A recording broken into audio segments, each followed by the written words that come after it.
have you done anything remotely related to this area, right? Do you know programming languages?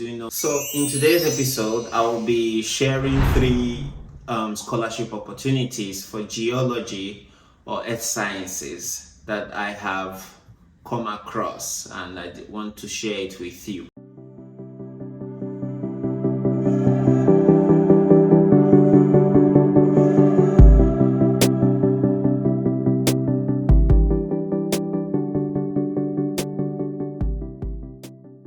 Hi, welcome again to another episode on Chrys-O.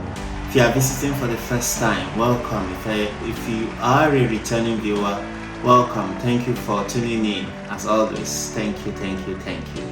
For those of you who do not already know me, I'm Chris. I'm a graduate student at the University of British Columbia, where I study philosophy on a fully funded scholarship. So, because of the goodness of the scholarship that I've been enjoying, I decided to make YouTube videos to pay back, as a way of paying back for the benefit I have received, or is it paying it forward? So in this YouTube channel, I mostly talk about fully funded scholarships in, mostly in humanities and social sciences, but I do dabble on other disciplines. And in fact, in today's episode, we'll be talking about fully funded scholarships in geology. So if you're a geology student and you are looking for fully funded scholarship for your MA or your PhD in geology, earth sciences, or even geography, then this video is for you. Welcome and come on in. So the first is the one I saw at the University at Buffalo. So I first saw this advertised on Twitter. A professor in one of the labs, ACT Hydro Lab, is looking for students. So let us go through the website and see what this professor is offering. The professor is saying, I am recruiting 2 graduate students, PhD or master's level. Oh, 2. This must be very, very competitive. I hope someone from this YouTube channel will get it. Okay, so 2 graduate students, PhD or Masters at the Department of Geological Sciences at State University of New York at Buffalo in fall 2025. I am seeking students interested in computational hydrology with a specific interest on developing and applying numerical modeling or AI or machine learning techniques to understand the changing hydraulic cycles in land atmosphere interface, as well as assessing the risk of water, all those discipline specific jargons. Anyways, those whom this concern know themselves. So if you are interested, please reach out to me with a brief description of your background and your research interest plus a CV. So normally you're supposed to submit your academic CV and then a little bit of your research statement, like say what is it about numerical or computational hydrology skills you have. Have you done any research in this area? Have you done anything remotely related to this area, right? Do you know programming languages? Do you know R? I think R is for machine learning. Correct me, please. There's a few tech bros and tech Cs. Anyways, if you have skills that this professor is requesting, then on your cold email, on the mail you'll be sending to him, describe this. Be specific as much as possible. Sound that you know what's up. Don't sound very naive. Yeah. And then if you want to know how to write your academic CV, then click one of mine. I've already made videos on how to write an academic CV and even how to write the kind of email that you will be sending this professor. So I will leave the 2 videos in the link to the 2 videos in the description section, and then I think they will pop up on the screen as well. So videos on how to write the kind of description that this professor is looking for, and then a video on how to write an academic CV. I've already made that. And then fortunately, or is it fortunately or unfortunately, the deadline for this is almost at hand. So you are supposed to send in your application by December 15th, 2024. So you still have time to build a repertoire of interest that the professor will be looking for. And then they also have opportunities for postdoc. If you're a postdoc, you can send in your CV to this professor, and then undergraduate students who are interested in working in this lab can also send in CV. But I think this opportunity for undergraduates is only for students who are already at this university. Yes, so in any case, that is that for this university. Let us move to the second school on our list. The second institution on our list is the University of Western Ontario, or Western University in Canada. Their Department of Earth Sciences is offering full funding. By full funding, I mean they will give you some amount of money that will cover your living stipend and your tuition. So sometimes this fund also cover your health insurance and your what they call these fees, this other university kind of fees that university do ask you to pay. Yeah, so they have everything. If you check everything on their website, you will see. So they are saying that the department currently strives to ensure that all regular graduate students receive a minimum salary, typically composed of monies paid for work as a teaching assistant, supplemented by Western graduate research scholarships and funds from the supervisor's research funds. Teaching assistant pay rates, you can find it here on this link. And then all qualifying international PhD students are paid a fee differential to offset the high cost of international tuition. So they would also cover your international tuition, since international students and domestic students do not pay the same thing.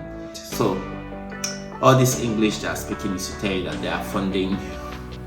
So you can find further details on how to apply on this page. So everything is here, and even the tuition cost of attending this program is also here. So application is on between now and January. So yes, you can also do your due diligence by checking if there are other things you need to know for this program. Okay, the last school on our list is the Queen's University in Canada. So their geology program is funded. They have different degrees. They have MS, they have MASC, they have MS in applied geology, and a PhD in geology. So let's see what they have. What is their funding like? So minimum funding.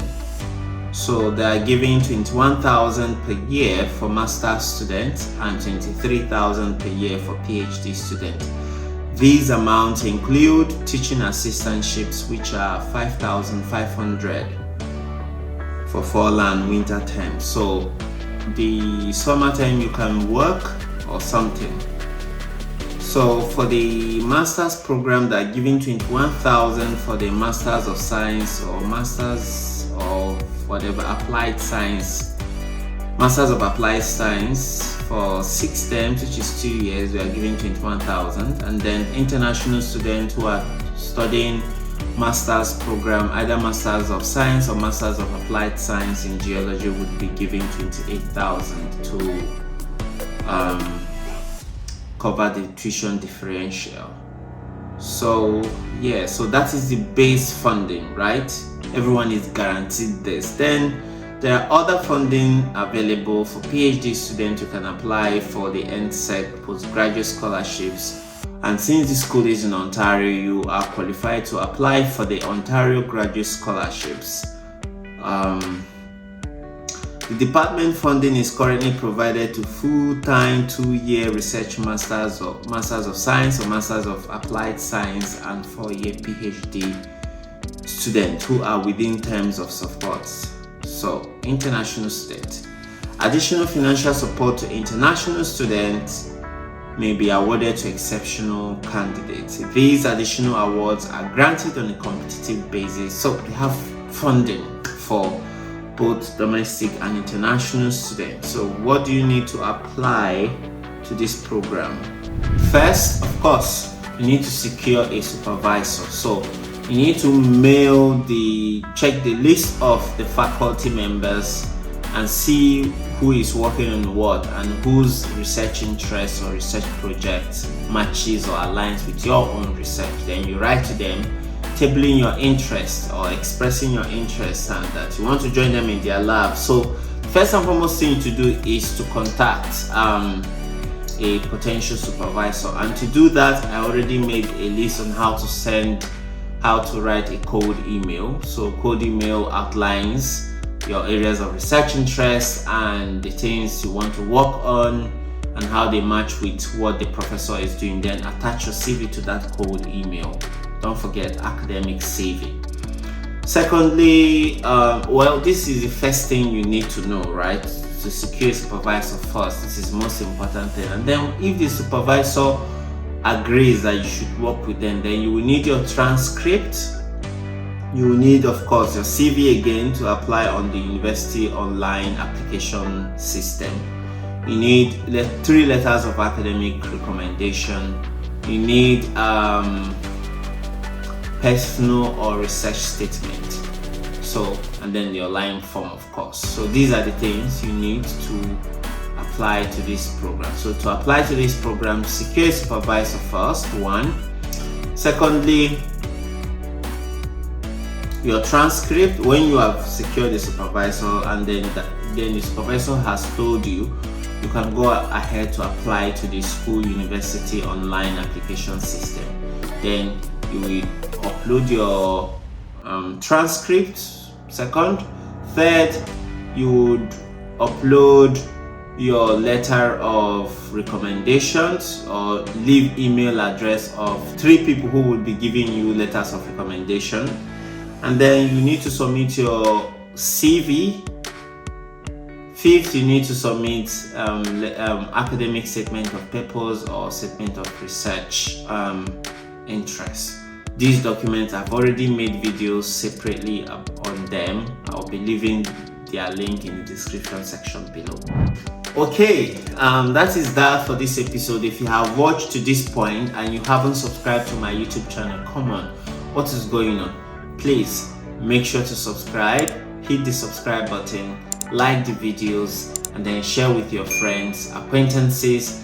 And the more you help me to subscribe, the more you like my videos, the YouTube algorithm might make the video more visible to those who might find it useful. So please help me get this video to so many international students or to so many indigent students who may not be able to afford North American education. So please help me to like the video, help me to share, help me to subscribe to the YouTube channel, help me to encourage my work. Thank you so much, and I will see you next week. Bye bye.